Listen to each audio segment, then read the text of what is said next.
Hi అండి. Welcome to Oms Isha tarot guidance. నా పేరు Sunitha, professional tarot reader and life coach. ఎలా ఉన్నారండి? అందరూ బాగున్నారు కదా? సో మీకు ఈరోజు యూనివర్స్ నుంచి చాలా మంచి క్వశ్చన్స్ అయితే నేను అడుగుతున్నాను, మీకు మీ పర్సన్కి సంబంధించి. సో మీరు ఎవరినైతే మిస్ అవుతున్నారు, ఎవరికైతే దూరంగా ఉన్నారు, ఆ పర్సన్ గురించి మీరు కావాలి, వాళ్ళే మీ జీవితంలోకి మళ్ళీ రావాలి అని చెప్పేసి మీరు చాలా స్ట్రాంగ్గా కోరుకుంటున్నారు. చాలా ఎమోషనల్గా కూడా కనెక్ట్ అయ్యారు. అండ్ ఈ పర్సనే తప్ప మీ లైఫ్లో మీరు ఇంకొకరిని ఊహించుకోలేకపోతున్నారు. సో మరి ఈ పర్సన్తోనే మీ జీవితం ఉండాలని మీరు చాలామంది అనుకుంటున్నారు. అండ్ అలాగే ఈ పర్సన్ నుంచి దూరం అయిపోయిన తర్వాత నా జీవితం ఎలా ఉంటుంది అది కూడా మీరు తెలుసుకోవాలని అనుకుంటున్నారు. ఎందుకంటే ఇక్కడ కొద్దిమంది విషయంలో ఏంటంటే చాలామంది ఇప్పుడు ఉన్న ఈ పర్సన్ రిలేషన్షిప్ నుంచి మూవ్ ఆన్ అయిపోవాలని కూడా చాలా స్ట్రాంగ్గా కోరుకుంటున్నట్టున్నారు. దానివల్ల ఏంటంటే ఈ పర్సన్తోనే మూవ్ ఆన్ అయిపోయిన తర్వాత మళ్ళా వేరే లైఫ్ ఎలా ఉంటుంది, వేరే పర్సన్ వచ్చే పర్సన్ ఎట్లా ఉంటారు, ఏంటి అనేది కూడా మీకు చాలా వరకు సందేహాలు అయితే ఉండొచ్చండి. సో దానికి నేనేం చేస్తానంటే ఇక్కడ నేను ఒక టూ కార్డ్స్ అంటే ఐ మీన్ ఏమంటారు, కార్డ్స్లలో నేను టూ నంబర్స్ లాగా నేను తీస్తానండి. సో మీ 1 అండ్ 2 చూస్ చేసుకోండి. సో దానివల్ల ఏంటంటే మీకు మీ వ్యక్తికి అసలు ఈ రిలేషన్షిప్లో మీ పర్సన్ ఉంటున్నారా, ఉండట్లేదా, వేరే పర్సన్ ఎవరైనా వస్తున్నారా, ఒకవేళ వేరే పర్సన్ వస్తే కనుక మీ లైఫ్ ఎట్లా ఉంటుంది, ఈ పర్సనే మీ లైఫ్లోకి వస్తే ఎలా ఉంటుంది. సో ఇవన్నీ కూడా మనము యూనివర్స్ ద్వారా చాలా అక్యురేట్గా ఆన్సర్స్ తీసుకోవచ్చు. సో కాబట్టి మనము మీ లవ్ అండ్ రిలేషన్షిప్ రీడింగ్లో మీ వ్యక్తి యొక్క కరెంట్ ఫీలింగ్స్ ఫస్ట్ చూద్దామండి. తర్వాత నేను చెప్పినట్టుగా 1 అండ్ 2 చాయిసెస్లో మీరు చూస్ చేసుకోండి. దాన్ని బట్టి మీ లైఫ్లోకి మీ పర్సన్ వస్తున్నారా, వేరే పర్సన్ వస్తున్నారా, ఒకవేళ న్యూ పర్సన్ వస్తే ఎలా ఉంటుంది, మరి అలాగే మీ ఎక్స్ పార్ట్నరే మీ లైఫ్లోకి వస్తే ఎలా ఉంటుంది అనేది కూడా మనం ఒకసారి చెక్ చేద్దాము. సో సబ్స్క్రైబ్ చేసుకోండి, మళ్ళీ మళ్ళీ అడుగుతున్నాను, please subscribe my channel. And అలాగే ఈ వీడియో కనుక నచ్చితే ఈ రీడింగ్లో వచ్చిన యూనివర్స్ ఆన్సర్స్ కనుక మీకు రెసినేట్ అవుతే కనుక మీరు క్లెయిమ్ చేసుకోండి. అండ్ అలాగే పర్సనల్ రీడింగ్ కూడా తీసుకోండి. సో దట్ ఏంటంటే మీకు పర్సనల్ రీడింగ్లో యూనివర్స్ నుంచి వచ్చే ఆన్సర్స్ ఏవైతే ఉన్నాయో అది మీకు ఫ్యూచర్లో మీ లైఫ్లో జరగబోయే దానికి ఒక మంచి లైఫ్ గైడెన్స్ మీకు దొరుకుతుందండి. తప్పకుండా మీ జీవితంలో మీకున్న ప్రాబ్లమ్స్ అన్నిటికీ కూడా సొల్యూషన్ ఒకటే. మూవ్ ఆన్ అయిపోవడమా, లేకపోతే మళ్ళీ రీయూనియన్ అవ్వడమా, ఏం జరుగుతుంది, అసలు రీయూనియన్ అవుతుందా, మూవ్ ఆన్ అయిపోతుందా. సో ఇలాంటివన్నీ కూడా మనము క్వశ్చన్స్ యూనివర్స్ నుంచి అడగచ్చు. ఫస్ట్ ఆఫ్ ఆల్ ఏంటంటే నేను మీ పర్సన్ యొక్క కరెంట్ ఫీలింగ్స్ ఏ విధంగా ఉన్నాయి, సో మీ పర్సన్ మనసులో మీ గురించి లవ్ ఫీలింగ్స్ ఏ విధంగా ఉన్నాయో ఒకసారి చూద్దాము. అయితే ఇప్పుడు ఈ రీడింగ్ అనేది కంప్లీట్గా జనరల్ రీడింగ్ అండి. సో ఎవరికి ఈ వీడియో కనుక రెసినేట్ అవుతుంది, ఐ మీన్ ద ఆన్సర్స్ ఏవైతే రెసినేట్ అవుతాయో అది మీకు సంబంధించిన రీడింగ్ అని మీరు అర్థం చేసుకోండి. ఇన్ కేస్ మీకు రెసినేట్ అవ్వకపోతే ఇది మీ లైఫ్కి సంబంధించింది కాదని మీరు అర్థం చేసుకోవాలని నేను కోరుకుంటున్నాను. ఎందుకంటే ఇది జనరల్ రీడింగ్ అండి. సో పర్సనల్ రీడింగ్ అయితే కనుక మీకు మీ లైఫ్లో జరిగే లైఫ్ సిచ్యువేషన్స్కి తగ్గట్టుగా మీకు ఆన్సర్స్ అయితే వస్తాయి. ఓకేనా. సో నేను కార్డ్ షఫిల్ చేసేటప్పుడు మీ పర్సన్ని తలుచుకోండి బాగా. సో మీ పర్సన్ మనసులో ఇప్పుడు లవ్ ఫీలింగ్స్ ఏ విధంగా ఉన్నాయి యూనివర్స్ నుంచి అడిగి తెలుసుకుందామండి. కరెంట్ ఫీలింగ్స్ అంటే ప్రజెంట్ మూమెంట్లో మీ వ్యక్తి మీ గురించి ఏ విధమైన ఆలోచనలు చేస్తున్నారు. So male, female, married, unmarried, any relationship, ఎవరైనా సరే వ్యక్తులు మీ పర్సన్ని తలుచుకోండి. అండ్ మీ పర్సన్ యొక్క మనసులో లవ్ ఫీలింగ్స్ ఏ విధంగా ఉన్నాయో చూద్దాం. సెల్ఫ్ హీలింగ్ అవుతున్నారండి మీ పర్సన్. ఓకేనా. సెల్ఫ్ హీలింగ్ అంటే I have adjusted a lot, no more now, I just want a peace. Okay. So self హీలింగ్లో ఉన్నారని అంటే ఏంటంటే మీ నుంచి కొంచెం స్పేస్ కోరుకుంటున్నారు, కొన్ని రోజులు మిమ్మల్ని మర్చిపోవాలని అనుకుంటున్నారు. మిమ్మల్ని మర్చిపోవడం అని అంటే నథింగ్ బట్ ఏంటంటే వీళ్ళకు ప్రాబ్లమ్స్, మీకు మీ వ్యక్తికి ఉన్న ప్రాబ్లమ్స్ మైండ్లో తిరుగుతూ ఉన్నాయి రోజు. వాటి గురించి ఆలోచిస్తూ వాళ్ళకు చాలా బాధ అనిపించవచ్చు, కోపం రావచ్చు, ఎలాంటి నిర్ణయాలు తీసుకోలేకపోవచ్చు. సో సతమతమై ఉండొచ్చు వాళ్ళ మనసు, అంతే కన్ఫ్యూజన్. సో కంప్లీట్గా ఒక కన్ఫ్యూజన్ స్టేటస్లో ఉండొచ్చు. సో దాని నుంచి బయటపడటానికి మీ వ్యక్తి ప్రయత్నం చేస్తున్నారు. అండ్ అలాగే ఏంటంటే కొంచెం వీళ్ళని కొద్దిగా అలోన్గా ఉంచడమే బెటర్ అండి. ఎందుకంటే కొంచెం స్పేస్ ఇవ్వాలి, కొన్ని రోజులు టైం ఇవ్వాలి వీళ్ళకి. వాళ్ళని వాళ్ళు ముందు అర్థం చేసుకోవాలి. అంటే నిలదొక్కుకోవాలంటాం కదండి. సో మనం నిలదొక్కుకోవాలి ఫస్ట్. ఒకసారి ఇట్లా షేక్ అయినట్టుగా మన జీవితంలో ప్రాబ్లమ్స్ అనేవి వచ్చేస్తాయి. ఎంతో హ్యాపీగా ఉన్న వాళ్ళకి కూడా నిదానంగా నిదానంగా గొడవలు జరుగుతూ ఒకసారి ఒక క్లౌడ్ బర్స్ట్ అయితే చూడండి, అట్లా బర్స్ట్ అయిపోతుంది మన లైఫ్లో ఉన్న మంచితనం లేకపోతే దగ్గరతనం లేకపోతే ఆ రిలేషన్షిప్ అనేది కంప్లీట్గా బ్రేకప్ అయిపోతుంది అనమాట. సో అది ఆ సిచ్యువేషన్ నుంచి బయటపడాలంటే మీరెంత బాధపడుతున్నారో మీ వ్యక్తి కూడా అంతే బాధపడుతున్నారు. సో వాళ్ళు కూడా ఏంటంటే ఇప్పుడు ఇంకా వాటన్నిటి ఆలోచనల నుంచి బయటపడటానికి వీళ్ళు కొంచెం స్పేస్ కోరుకోవడము, మిమ్మల్ని మర్చిపోవడం కోసం కొంచెం హీలింగ్ పొందడము, వాళ్ళని డైవర్ట్ చేసుకోవడం అనమాట. ఓకేనా? వాళ్ళని డైవర్ట్ చేసుకోవాలని అనుకుంటున్నారనమాట. సో మరి ఇక్కడ ఏంటి డిపెండెన్స్ అయితే ఉంది. ఏంటంటే ఇక్కడ మీ వ్యక్తి I am addicted to you, can't stop missing and loving you అంట. ఓకేనా? మధ్యలో వీళ్ళు సెల్ఫ్ హీలింగ్ అనేది బాటమ్ ఆఫ్ ద డెక్ అంటే ఏంటంటే ఇక్కడ మేబీ మీకు ఫిజికల్గా దూరం ఉండొచ్చు, మాటల పరంగా దూరంగా ఉండొచ్చు. అసలు మీరు అసలు ఏదో నేను పట్టించుకోవడం లేదు అన్నట్టుగా ఉండొచ్చు. బట్ మనసు మాత్రం ఆగదండి. సో మనసు ఎప్పుడు కూడా మిమ్మల్ని గుర్తు చేసుకోవడం జరుగుతుంది. ఇక్కడ కంప్లీట్‌గా I'm addicted to you, can't stop missing and loving you అంటే ఇదేనండి. ఇంకా మనకి ఎంత మర్చిపోవాలని వాళ్ళెంత ప్రయత్నం చేసినా కూడా వీళ్ళ మనసులో మీ గురించిన ఆలోచనలు మాత్రం వాళ్ళకి తగ్గడం లేదు. ఎమోషనల్‌గా చాలా కనెక్టెడ్ ఉన్నారు కాబట్టి ఆటోమేటిక్‌గా ఏమవుతుందంటే వాళ్ళు ఏ పనులు చేసుకుంటున్నా, ఏం చేసినా కూడా ఎంత మరచిపోవాలన్నా కూడా మీ ఆలోచనల నుంచి బయటపడకపోవడం కూడా జరుగుతుంది మీ వ్యక్తికి. ఓకే. క్రష్ వచ్చింది, ఫౌండేషన్ వచ్చింది. సో ఇక్కడ మీ వ్యక్తి అయితే our love has no expiry date, I want to grow older with you. So ఎంత గొడవలు, ఎంత కొట్లాటలు, మీతో ఎంత దూరం పెరిగినా కూడా మీ వ్యక్తి మిమ్మల్ని ఏంటంటే లైఫ్ టైం మీతో ఉండాలన్న కోరిక అయితే కనిపిస్తుంది. అంటే మీ ప్రేమ అనేది ఒక పిల్లర్ లాగా అనమాట. అంటే మీరు మీ పర్సన్ ఒక బేసిక్ పిల్లర్స్ లాగా మీ ఇద్దరి జీవితం లైఫ్ టైం ఆ పిల్లర్ అనేది ఎప్పటికీ స్ట్రాంగ్గా ఉండాలని ఎట్లయితే అనుకుంటామో, సో అలాగే మీ రిలేషన్షిప్ కూడా ఎప్పటికీ ఎక్స్పైరీ డేట్లు లేకుండా, ఎక్స్పైరీ ఉండకూడదు దీనికి. మీ రిలేషన్షిప్లో ఎలాంటి ఎక్స్పైరీ ఉండొద్దు. ఎక్స్పైరీ అంటే ఏంటండి? Separation, breakup. సో అలాంటిది ఉండకూడదని మీ వ్యక్తి మనసులో అయితే కోరుకుంటున్నారు, స్ట్రాంగ్గానే ఫీల్ అవుతున్నారు. మేల్ ఫీమేల్ ఎవరైనా సరేనండి, ఇక్కడ మీరు ఎనీ రిలేషన్షిప్లో ఉన్న వాళ్ళైనా సరే, ఇక్కడ మీ వ్యక్తి మీ నుంచి దూరమైనా సరేనండి, ఇక్కడ ప్రేమ బంధం వాళ్ళు మర్చిపోలేకపోవడం కూడా జరుగుతుంది. బట్ ఏంటంటే దూరం ఉన్న మీతోనే లైఫ్ టైం ఉండాలి జీవితం అని కూడా మనసులో కోరుకుంటున్నారు. అండ్ క్రష్ అంట. So you are my favourite person in this world. Okay, మీరంటే చాలా ఇష్టపడుతున్నారని ఎప్పటి నుంచో మీకు ఈ కార్డ్స్ వచ్చినప్పటి నుంచో చెప్తున్నాను. సో ఇక్కడ మీ పర్సన్ అంటే you are my favourite person in this world అంటున్నారు. ఎంత కోపం ఉన్నా, ఎంత తాపం ఉన్నా, ఎంత బాధలు ఉన్నా సరే, ఎప్పుడైతే వీళ్ళు మీ గురించి ఆలోచనలు చేస్తుంటారు, ఒంటరిగా ఉన్నప్పుడు మీ గురించి ఆలోచనలు చేస్తున్నప్పుడు ఆటోమేటిక్గా వాళ్ళకి మీరు ఒక క్రష్ లాగా వీళ్ళు ఫీల్ అవ్వడం, అంటే ఎప్పటికీ కూడా మిమ్మల్ని మర్చిపోలేకపోతున్నారు, మీరే వాళ్ళ ప్రపంచం అన్నట్టుగా ఫీల్ అవుతున్నారు. హీలింగ్ కూడా అండి, సెల్ఫ్ హీలింగ్ అనేది ఎలాగైతుందో ఇదేంటంటే మైండ్ సెట్ కోసం అండి. అండ్ నిలకడ కోసం ఒంటరితనం దూరం చేసుకోవడం కోసం వాళ్ళని వాళ్ళు జీవితంలో ఇన్వాల్వ్ చేసుకోవడం కోసం ఇది చేస్తున్నారు. బట్ మైండ్లో మాత్రం చాలా కనెక్టెడ్ ఉన్నారు. మీకు మనసులో అయితే చాలా కనెక్టెడ్ ఉన్నారు. మీరు చాలా ఇష్టపడుతున్నారు అనమాట. అంటే పాజిటివ్గానే మీ గురించి ఆలోచిస్తున్నారు తప్ప నెగిటివ్గా కొట్లాటలు, గొడవలు అట్లాంటివి మాత్రం ఇప్పుడు వాళ్ళ మనసులో అయితే లేనట్టుగానే కనబడుతుంది. నెక్స్ట్ డెసిషన్ అంట.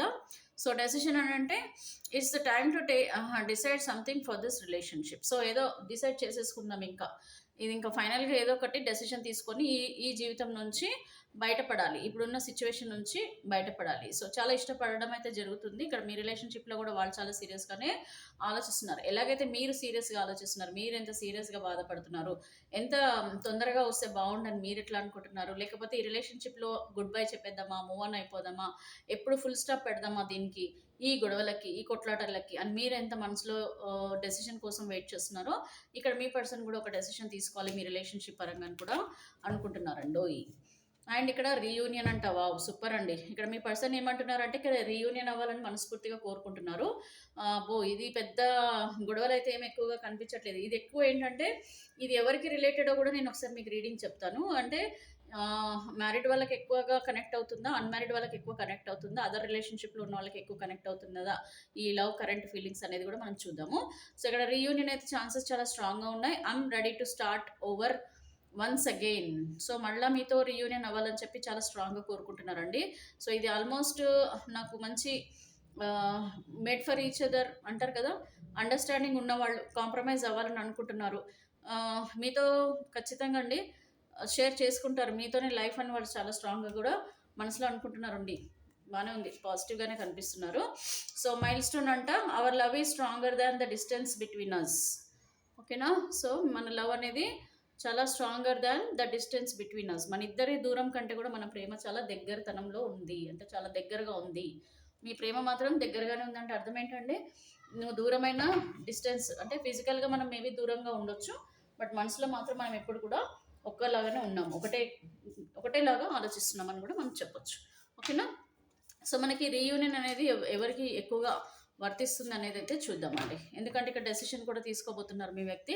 సో ఈ డెసిషన్ అనేది, ఈ రీయూనియన్ అనేది ఎవరికి సూటబుల్ అవుతుంది అనేది కూడా మనము చూద్దాం. తర్వాత ఆలోచించవచ్చండి, మూవ్ ఆన్ అయిపోవడమా ఈ రిలేషన్షిప్లో, కొత్త వ్యక్తి, ఓకే పాత వ్యక్తి అని అంటే ఏంటండి? ఎక్స్ పార్ట్నర్ అంటే ఆల్రెడీ మీ జీవితంలో ఉన్న పర్సన్. సో డెసిషన్ వీళ్ళది ఏ విధంగా తీసుకోబోతున్నారు, రీయూనియన్ అవ్వడం కోసం ఏ విధంగా ఉండబోతుంది, ఇది ఎవరు ఎక్కువగా కనెక్ట్ అవుతున్నారు రీయూనియన్ అనేది చూద్దాం.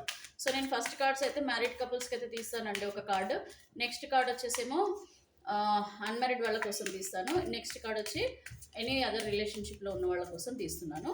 సో టాప్ 1 కార్డ్ వచ్చేసి మ్యారీడ్ వాళ్ళకి, ఈ మీ ఎక్స్ పార్ట్నర్తో రీయూనియన్ ఉందా లేదా. సో రీయూనియన్ అంటే నథింగ్ బట్ ఎక్స్ పార్ట్నర్ అండి. డెసిషన్ అంటే ఇక్కడ ఏంటంటే మేబీ మీతో మూవ్ ఆన్ అయిపోయి ఒక కొత్త జీవితం వేరే పర్సన్తో వాళ్ళు రిలేషన్షిప్లోకి వెళ్ళాలని అనుకోవడం ఉండొచ్చు కూడా, అది కూడా మీరు అర్థం చేసుకోవచ్చు. ఫస్ట్ ఆఫ్ ఆల్ అయితే మనం రీయూనియన్ గురించి ఆలోచిద్దామండి. ఇక్కడ ఈ రీయూనియన్ అనేది మ్యారీడ్ వాళ్ళకా, అన్మ్యారీడ్ వాళ్ళకా, అదర్ పర్సన్ రిలేషన్షిప్లో ఉన్న వాళ్ళకా చూద్దాము. Finally universe kindly give me accurate answer. Viewers యొక్క మనసులో ఉన్న వ్యక్తి మ్యారీడ్, అన్మ్యారీడ్ అండ్ అదర్ రిలేషన్షిప్లో ఉన్న వాళ్ళు, ఈ రీయూనియన్ అనేది ఎవరికి అవుతుంది? టాప్ 1 కార్డ్ వచ్చేసి married, top 2nd card unmarried, 3rd card వచ్చేసి అదర్ రిలేషన్షిప్లో ఉన్న వాళ్ళ కోసం. సో ఫస్ట్ రీయూనియన్ అనేది మ్యారీడ్ వాళ్ళకా, అన్మ్యారీడ్ వాళ్ళకా, అదర్ రిలేషన్షిప్లో ఉన్న వాళ్ళకా. సో ఇక్కడ మీ పర్సన్ అయితే పేజ్ ఆఫ్ స్వార్డ్స్ అని అంటే సమ్ ఇన్ఫర్మేషన్ ఏదో తీసుకోబోతున్నారు మీ గురించి తెలుసుకోబోతున్నారు, మీతో మేబీ కనెక్ట్ అవ్వాలని కూడా ఆలోచిస్తున్నారు, స్పై చేయడం కూడా జరుగుతుంది. సో ఇక్కడ మ్యారీడ్ వాళ్ళకి రీయూనియన్ ఉందా లేదా చూద్దాము. ద వరల్డ్ కార్డ్ వచ్చింది. నెక్స్ట్ అన్మ్యారీడ్ వాళ్ళకి ద చారియట్ కార్డ్ వచ్చింది. నెక్స్ట్ అదర్ రిలేషన్షిప్లో ఉన్న వాళ్ళు జగిల్ అవుతున్నారండి. సో ఇక్కడ నాకు తెలిసి రీయూనియన్ ఛాన్సెస్ అయితే చాలా స్ట్రాంగ్ అయితే మ్యారీడ్ వాళ్ళకి కనిపిస్తుంది. ద వరల్డ్ కార్డ్ వచ్చిందనమాట. సో ద వరల్డ్ కార్డ్ అంటే మళ్ళా మీతో రీయూనియన్ అయ్యి మీతో మళ్ళీ మీరే ప్రపంచం అని అందాక మనకు ఒక కార్డ్ వచ్చింది కదా. సో ఎవరైతే ఎంత స్ట్రాంగ్గా ఫీల్ అవుతున్నారు మీతో కనెక్షన్ అని అంటే ఇప్పుడు మనం చూపించిన ఈ మ్యారీడ్ కపుల్ వల్ల ఎక్కువగా ఛాన్సెస్ కనిపిస్తున్నాయి. Dependence, mile stone, crush, foundation అని కార్డ్ వచ్చినప్పుడు ఇది ఫ్యామిలీ కార్డ్ అని అర్థం చేసుకోవచ్చు. ఇక్కడ ఈ సెల్ఫ్ హీలింగ్ అనేది చాలా ఇంపార్టెంట్ వీళ్ళకి, ఎవరికంటే మ్యారేజ్ వాళ్ళకే వస్తుందండి. ఎందుకంటే వాళ్ళు మీరు ఎవరైతే మ్యారీడ్ ఉన్నారో వాళ్ళు ఒకటి రెస్పాన్సిబిలిటీస్ పరంగా మీకు రిలేషన్షిప్లో ప్రాబ్లం వస్తుంది, ఫైనాన్షియల్ పరంగా ప్రాబ్లం వస్తుంది, ఈక్వాలిటీలో ప్రాబ్లం వస్తుంది. ఓకే, అదర్ రిలేటివ్స్ కానీ, ఈ రిలేటివ్స్ కానీ, ఆ రిలేటివ్స్ కానీ, లేకపోతే ఫ్రెండ్స్ ద్వారా కానీ ఏ విషయాల వల్ల కూడా కొంచెం మీ చుట్టూ ఉన్న పర్సన్స్ వల్ల ప్రాబ్లం వస్తుంది. సో ఒకరు ఓకే అంటారు, ఒకరు వద్దంటారు, ఒకరు కావాలంటారు, ఒకరు వద్దంటారు. ఈ రిలేటివ్స్ పరంగా కూడా మీకు ఇబ్బందులు వచ్చే అవకాశాలు. సో ఈ అన్నీ కూడా ఎక్కువగా ఫ్యామిలీ లైఫ్లో ఉంటాయి. కాబట్టి నెక్స్ట్ వీళ్ళు చేసేది ఏంటంటే మీ బంధం ఎంత గొప్పది, ఎంత స్ట్రాంగ్గా ఉంది, మీరు ఎంత ఇష్టపడుతున్నారు మీ పర్సన్ని, ఎంత అర్థం చేసుకుంటున్నారు అనే దాని మీదనే మీ రిలేషన్షిప్ అనేది అంటే కంటిన్యూ ఉంటుందన్నమాట, అంటే ఆ స్ట్రాంగ్గా ఉంటుంది. సో ఇక్కడ మ్యారీడ్ వాళ్ళకైతే ద వరల్డ్ కార్డ్ వచ్చిందని అంటే మీ పర్సన్ ఇప్పుడున్న లైఫ్ నుంచి మూవ్ ఆన్ అయిపోతున్నారంటే ఫ్రీడమ్ కోరుకుంటున్నారు, మీతోనే మీరే ప్రపంచం అన్నట్టుగా మేబీ మీతోనే రీయూనియన్ అయ్యే ఛాన్సెస్ స్ట్రాంగ్గా కనిపిస్తున్నాయి. ఇక్కడ అన్మ్యారీడ్ వాళ్ళకి ది చారియట్ కార్డ్ అని అంటే అట్రాక్షన్ మీ వైపు చాలా స్ట్రాంగ్గా లాగుతుందండి. కాకపోతే ప్రాబ్లం ఏంటంటే ఇక్కడ వీళ్ళు రావాలా వద్దా అనేసి కొంచెం ఆలోచిస్తున్నారు. ఒకసారి మీ గురించి పాజిటివ్గా ఆలోచిస్తున్నారు, ఒకసారి నెగిటివ్గా ఆలోచిస్తున్నారు. వాళ్ళు మీకు ఫోన్ చేయాలన్నా లేకపోతే మాట్లాడాలన్నా మళ్ళీ వీళ్ళు కూడా ఆలోచన ఏంటంటే మళ్ళీ ఇదే ప్రాబ్లమ్స్ రిపీట్ అవుతాయా, మళ్ళీ ప్రాబ్లం అవుతుందేమో, మీరు అర్థం చేసుకోరేమో, మేబీ కొద్దిమందికి డౌట్స్ కూడా ఉండొచ్చు అండి, మీరు కరెక్ట్ పర్సన్ కాదని చెప్పేసి వీళ్ళకి కూడా డౌట్ ఉండొచ్చు. ఏంటంటే మీరు ఎవరితోనైనా మేబీ మీరు కనెక్ట్ అయ్యి ఫ్రెండ్స్తో మాట్లాడినా కూడా వీళ్ళకి కొంచెం అనుమానాలు కూడా ఉండొచ్చు. దానివల్ల కూడా ఏంటంటే అటు ఇటు జగిల్ అవుతున్నారండి. అంటే అట్రాక్షన్ ఉంది, మీరు కావాలని కోరుకుంటున్నారు, కానీ కొంచెం మీ పైన ఒక నెగిటివ్ ఒపీనియన్స్ అయితే కనిపిస్తున్నాయండి. నెగిటివ్ ఒపీనియన్స్ ఉన్నాయి, బట్ స్టిల్ చాలా స్ట్రాంగ్గా అయితే అట్రాక్షన్ ఉంది మీ వైపు. అది ఇప్పుడు ఇందాక మనం చూపించాం, క్రష్ అని ఉంది, డెసిషన్ తీసుకోవాలా వద్దని ఉంది. సో ఇవన్నీ ఏంటంటే కొంచెం స్ట్రాంగ్గా వీళ్ళు ఆలోచించి నిర్ణయం తీసుకునే అవకాశాలండి. రీయూనియన్‌కి చాలా టైం పట్టే అవకాశాలు. But 50-50 chances. నెక్స్ట్ ఇక్కడ జగల్ అవుతున్నారు మీ పర్సన్. ఇక్కడ అదర్ రిలేషన్‌షిప్‌లో ఉన్నవాళ్ళు జగల్ అవుతున్నారు. బ్యాలెన్స్ చేయడానికి ప్రయత్నిస్తున్నారు.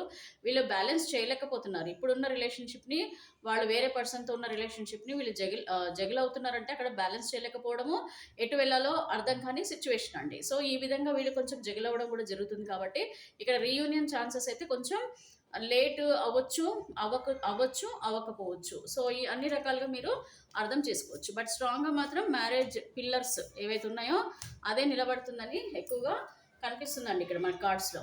సో, ఇక్కడ పేజ్ ఆఫ్ స్వర్డ్స్ అని చెప్పాను కదా! అందరైతే స్పై చేస్తున్నారు. అందరూ మీ గురించి ఆలోచిస్తున్నారు. ఇక్కడ అన్ని రకాల రిలేషన్‌షిప్‌లో ఉన్న వాళ్ళకి మీ పర్సన్ అయితే మిమ్మల్ని వదలలేక మీ గురించి ఆలోచనలు అయితే చేస్తున్నారు, కానీ వాళ్ళు డెసిషన్ అయితే తీసుకోలేకపోతున్నారండి. అన్‌మ్యారీడ్ వాళ్ళు అండ్ అదర్ రిలేషన్‌షిప్‌లో ఉన్నవాళ్ళు. పొసెసివ్‌నెస్ అయితే చాలా స్ట్రాంగ్‌గా కనిపిస్తుంది. ఇక్కడ పొసెసివ్ కార్డ్ వచ్చింది. ఓకేనా? సో, ఇక్కడ 4 ఆఫ్ పెంటికల్స్ మిస్సింగ్ ఫ్యాక్టర్ అయితే 2 చోట్ల కనిపిస్తున్నాయి. నాకు 2 ఇవే కార్డ్స్ వచ్చాయంటే చాలామంది వదులుకోవడం ఇష్టం లేదు. బట్ తప్పని పరిస్థితుల్లో వాళ్ళు మీకు దూరంగా ఉంటున్నారనమాట. ఓకేనా? సో, తప్పని పరిస్థితుల్లో మీతో దూరంగా ఉండడం జరుగుతుంది. బట్ ఏంటంటే వాళ్ళు ఎటు తేల్చుకోలేని సిచ్యువేషన్. ఇక్కడ థర్డ్ పార్టీ ఉండడం వల్ల కూడా వాళ్ళు ఎలాంటి నిర్ణయం తీసుకోలేకపోవడం కూడా జరుగుతుంది కొద్దిమంది. బట్ మ్యారీడ్ వాళ్ళల్లో కూడా కొద్దిమంది థర్డ్ పార్టీ ఉన్నారండి. వాళ్ళకు కూడా కొంచెం టైం కూడా పడుతుండొచ్చు. బట్ ప్రేమగా కొద్దిమంది లవ్ మ్యారేజ్ చేసుకున్న వాళ్ళు కానీ అరేంజ్డ్ మ్యారేజ్ చేసుకున్నా కూడా మీ ఇద్దరి వల్ల గొడవలు జరిగి ఉంటాయి చూసారా? మీకు ఈగో వల్లనో ఫైనాన్షియల్గానో సంథింగ్ ఏదో వచ్చి మీ ఇద్దరు దూరం అయ్యారనుకోండి, వాళ్ళకి ఎక్కువ ఛాన్సెస్ ఉన్నాయనేది అయితే నాకు క్లియర్గా అర్థమవుతుంది. ఇది ఎందుకంటే ఇక్కడ థర్డ్ పార్టీ అన్ని రిలేషన్షిప్లో ఉంటారు కాబట్టి థర్డ్ పార్టీ రిలేషన్షిప్లో ఉన్న వాళ్ళకంటే కూడా స్ట్రాంగ్గా ఇద్దరు ఇష్టపడి ఇద్దరు నిర్ణయాలే ఉన్నాయనుకోండి మీ రిలేషన్షిప్లో, అది ముందుకెళ్ళే అవకాశం కనిపిస్తుందని నా మీనింగ్. ఓకే. సో, ఇప్పుడు మనం ఇందాక అనుకున్నట్టుగానే ఏ రిలేషన్షిప్లో ఉన్న వాళ్ళకి న్యూ పర్సన్ వస్తున్నారు, ఏ రిలేషన్షిప్లో ఉన్న వాళ్ళకి ఇంకా అయిపోయింది కదండి, చెప్పేశాను కదా క్లియర్గా. రీయూనియన్ అనేది ఎవరికి ఉందో కూడా నేను క్లియర్గా చెప్పేసా. సో, ఒకవేళ రీయూనియన్ అయిన వాళ్ళు కాకుండా కొత్త పర్సన్ మీ లైఫ్లోకి వచ్చారనుకోండి, అంటే రీయూనియన్ కోరుకునే వాళ్ళకైతే రీయూనియన్ ఎవరికైతే ఉందో నేను క్లియర్గా చెప్పా. సో, మిగతా వాళ్ళు ఒకవేళ రీయూనియన్ నాకు వద్దు, నాకు కొత్త పర్సన్ వస్తే నా జీవితం ఎలా ఉంటుందో చెప్పండి అని అన్నారనుకోండి, అప్పుడు మీకు మీ లైఫ్లోకి వచ్చే పర్సన్తో ఏ విధంగా ఉంటుందనేది చూద్దాం. ఓకేనా?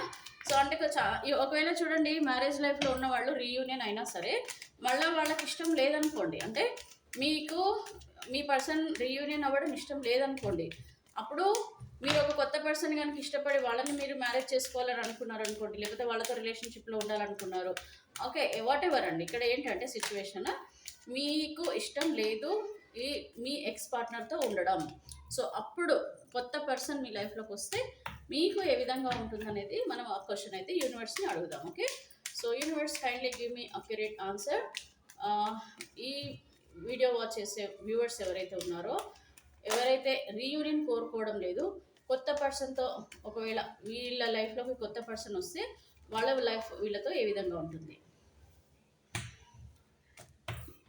సో, నేను ఒకసారి చూస్తానండి, ఫైనల్గా అయితే షఫుల్ చేస్తాను. ఒకవేళ మీకు మీ ఎక్స్ పార్ట్నర్తో కాకుండా కొత్త వ్యక్తి మీ జీవితంలోకి వస్తే మీకు రిలేషన్షిప్లో ఏ విధంగా ఉంటుంది. Kindly give me accurate answer universe. So, ఇక్కడైతే ద ఎంప్రెస్ కార్డ్ వచ్చిందండి. మీరైతే చాలా మంచి వ్యక్తిత్వం గల పర్సన్ అండ్ చాలా మంచి నేచర్ ఉన్న పర్సన్ అండి. బట్ మీ లైఫ్లోకి కొత్త పర్సన్ వచ్చే అవకాశాలు ఏ విధంగా ఉన్నాయనేది చూద్దాము. సో, బ్రేకప్ అయితే అయిపోతుందండి ఇక్కడ మీకు ఉన్న పార్ట్నర్తో. సో, మేబీ పొసెసివ్ ఫీలింగ్ అయితే ఉంది, మిస్ అవ్వడం ఇష్టం లేదు. కాకపోతే మిమ్మల్ని ఇష్టపడే వ్యక్తి అయితే మీ లైఫ్లోకి వచ్చే ఛాన్సెస్ ఉన్నాయి. కాకపోతే ఈ రిలేషన్షిప్ నుంచి ఫస్ట్ మీరు మూవ్ ఆన్ అయిపోవాలి. ఎప్పుడైతే మీరు ఈ రిలేషన్షిప్ నుంచి మూవ్ ఆన్ అయిపోతారో అప్పుడు మాత్రమే మీ లైఫ్లోకి కొత్త పర్సన్ వస్తారు. ఇక్కడ ద హ్యాంగ్డ్ మ్యాన్ అంటే మీకు ఈ రిలేషన్షిప్లో కంటిన్యూ అవ్వాలా, మూవ్ ఆన్ అయిపోవాలా అనేది మీరు ఆలోచిస్తున్నారు. బట్ స్టిల్ ఇక్కడ ఏంటంటే మీరు ఒక డెసిషన్ అయితే తీసుకోబోతున్నారు ఫ్యూచర్లో. ఇక్కడ ఇప్పుడు ఎక్కడ ఏం చేయాలో అర్థం కాని సిచ్యువేషన్ నుంచి, ఆ స్టాగ్నెట్ పొజిషన్ నుంచి మీరు బయటపడతారు. ఒక నిర్ణయం తీసుకోవడానికి మీరు ఒక ముందడుగు వేస్తారు. ఇక్కడ నైట్ ఆఫ్ మైండ్స్ అని అంటే మీ లైఫ్లో మీరు డెసిషన్ తీసుకొని మీరు ముందుకు వెళ్ళి అడుగులు వేయబోతున్నారు. అది కూడా పాజిటివ్ ఆలోచనలతో మీరు లైఫ్లో ముందుకెళ్ళడం. అండ్ ప్రజెంట్ ఎక్స్ పార్ట్నర్ ఎవరైతే ఉన్నారో వాళ్ళతోని కంప్లీట్గా బ్రేకప్ చెప్పడం. సో ఇక్కడ మీరు కంప్లీట్గా బ్రేకప్ చెప్పినప్పుడు మాత్రమే మీరు కోరుకున్న జీవితం, మీరు ఏదైతే కోరుకుంటున్నారో, మీ లైఫ్ ఎలా ఉంటుందని మీరు భయపడుతున్నారు, మీరు ఏదైతే మిస్ అయిపోయినని ఇలాంటి జీవితం మళ్ళీ వస్తుందా రాదా అనే ఒక మంచి ఒక ఫీలింగ్స్లలో ఉన్నారు. లైక్ ఎట్లా అంటే ఫ్యూచర్లో అండి, అంటే భయం అనమాట. ఎలా ఉంటుందో ఏమో, భవిష్యత్తు ఎట్లా ఉంటుందో, ఈ పర్సన్ దూరం అయితే ఎలా ఉంటుందో అని మీరు కంగారు పడుతూ భయపడుతూ ఉన్నా కూడా మీరు ఒక మంచి పర్సన్ మీ జీవితంలోకి లాంగ్ టైం మీతో రిలేషన్షిప్లో ఉండి మీకున్న ప్రాబ్లమ్స్ని మిమ్మల్ని అర్థం చేసుకొని మీకు సపోర్టింగ్గా ఉండి లైఫ్ టైం మీతో ఉండే పర్సన్ మీ లైఫ్లోకి రావడం జరుగుతుంది. అది కూడా ఆ పర్సన్ ద హైపర్స్టిస్ అని అంటే కంప్లీట్లీ మీకు ఒక మంచి కనెక్షన్. ఇది మేబీ పాస్ట్ లైఫ్ కనెక్షన్, లేకపోతే ఇప్పుడు వచ్చే పర్సన్ ఎవరైతే ఉంటారో వాళ్ళకి మీకు మంచి ఒక డీప్ కనెక్షన్ అనేది అయితే ఏర్పడుతుంది. వాళ్ళు ఎప్పటికి కూడా మిమ్మల్ని చాలా కేరింగ్, ఒక మదర్ కేరింగ్ ఎంత ఉంటుందో ఆ విధంగా వీళ్ళు చూసుకోవడం కూడా జరుగుతుంది. ఇది మేల్ ఫీమేల్ ఎవరికైనా అండి. సో వాళ్ళు మీ రిలేషన్షిప్లో మీకు ఒక మంచి సపోర్టుగా ఉండడం కూడా జరుగుతుంది. ఎందుకంటే ఇక్కడ the empress card bottom of the deck వచ్చిందని అంటే ఫుల్ అట్రాక్షన్ అండి. మీ వైపు ఎట్లా ఉంటుందంటే ఫ్యూచర్లో మిమ్మల్ని ఇష్టపడి, మీ నేచర్ ఇష్టపడి, మీ మీ మంచితనం, మీ నడక అంటాం కదా, సో మీ పర్సనాలిటీ చూసి ఇష్టపడి వచ్చే పర్సన్ తప్పకుండా మీ లైఫ్లోకి రాబోతున్నారు. సో ఇది న్యూ పర్సన్ అయితే అది కూడా అండి, మీరు ఒక నిర్ణయం తీసుకొని మీరు ఈ పర్సన్ వదిలేసి మూవ్ ఆన్ అయిపోతేనే మీకు కోరుకున్నది జరుగుతుంది. ఇది అందరికీ కాదు, ఎవరికైతే రెజనేట్ అవుతుందో వాళ్ళకి తీసుకోండి. జడ్జిమెంట్ కార్డు కూడా ఇదేనండి. మీరు కూడా ఇదే కోరుకుంటారు, ఒక మంచి ఫ్యామిలీ, మంచి లైఫ్. ఓకే, మీరు ఏదైతే కోరుకుంటున్నారో అది జరుగుతుంది. కాకపోతే మీరు ఇవన్నీ కూడా మర్చిపోవాలి. ఈ పర్సన్ నుంచి కంప్లీట్గా బ్రేకప్ చెప్పాలి. బ్రేకప్ చెప్పడం అని అంటే నాట్ ఓన్లీ ఫిజికల్లీ అండి, మెంటల్లీ కూడా ప్రిపేర్ అయి ఉండాలి. సో మెంటల్లీ కూడా మీరు కంప్లీట్గా ఈ పర్సన్ని మర్చిపోవాలి, మూవ్ ఆన్ అయిపోవాలి, బ్రేకప్ చెప్పేసేయాలి. అప్పుడే మీకు మీ కొత్త పర్సన్ అనేది మీ లైఫ్లోకి రావడము, వాళ్ళతో మీ లైఫ్ బాగుండడం అనేది కూడా జరుగుతుంది. ఓకేనా? సో ఇది రీడింగ్ అండి. మీకు మీ పర్సన్కి ఉన్న రిలేషన్షిప్లో మెయిన్ ఏంటంటే అండర్స్టాండింగ్, కాంప్రమైజ్ అండ్ మంచి పర్సన్ అయితే యూ కెన్ వెయిట్ అండ్ వాళ్ళతో మాట్లాడచ్చు. బట్ ఒకవేళ ఈ పర్సన్ మంచి పర్సన్ కాదు, కరెక్ట్ పర్సన్ కాదు, మీకు ఇంతకంటే బెటర్ పర్సన్ రావచ్చు అన్న ఉద్దేశాలు కానీ, మీకు కాన్ఫిడెన్స్ కానీ ఉంటే, ఈ పర్సన్ కరెక్ట్ పర్సన్ కాదన్న కాన్ఫిడెన్స్ ఉంటే తప్పకుండా మీరు మంచి నిర్ణయం తీసుకొని మీ లైఫ్లో మీరు ముందుకెళ్ళడానికి ప్రయత్నించండి. ఆల్ ద బెస్ట్ అండి. And be positive always, don't think negatively. కార్డ్స్లలో వచ్చిన రీడింగ్ ఏదైతే ఉందో ఇది కంప్లీట్గా మనకి జనరల్ రీడింగ్. సో మీరు పర్సనల్ రీడింగ్ తీసుకుంటే మీకు మీ లైఫ్లో జరిగే లైఫ్ సిచ్యువేషన్స్కి ఒక మంచి సొల్యూషన్ అనేది అయితే వస్తుంది. So take personal reading now. Subscribe చేసుకోండి, కామెంట్ చేయండి, లైక్ చేయండి. And all the best for your relationship. Thank you.